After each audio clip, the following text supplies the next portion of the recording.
Assalamualaikum warahmatullahi wabarakatuh.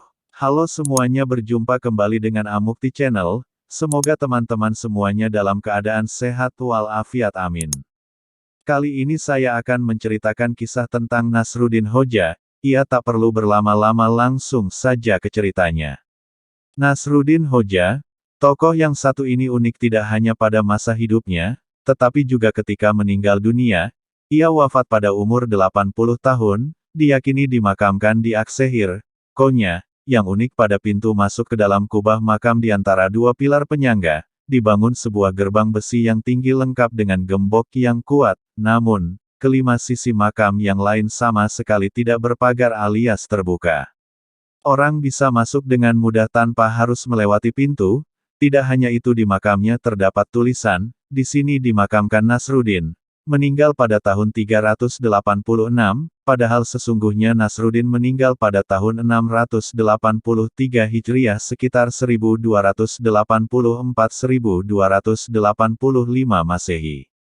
Namun Nasruddin diyakini hidup pada abad ke-13, ia dikenang sebagai orang yang pebuh ide, jenaka dan konyol, bahkan tokoh sufi. Banyak juga nasihat-nasihatnya, karya penuh hikmah bisa dibaca sampai sekarang.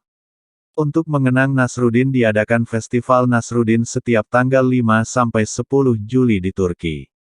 Menurut Profesor Mikhail Bayram, nama lengkapnya adalah Nasiruddin Mahmud Al-Hoyi. Ia mempunyai gelar ahli Efran atau pemimpin organisasi ahli.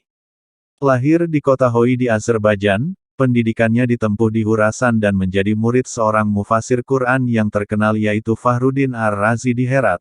Ia dikirim ke Anatolia oleh Khalifah di Baghdad untuk mengorganisasi pertahanan dan perlawanan terhadap invasi Mongol. Ia menjabat sebagai seorang kadi di Kayseri. Sumber lain mengatakan bahwa Nasruddin lahir di desa Hortu di Sifrihisar, Turki pada abad ke-13 Masehi. Ia kemudian tinggal di Aksehir dan kemudian di Konya saat pemerintahan dinasti Seljuk.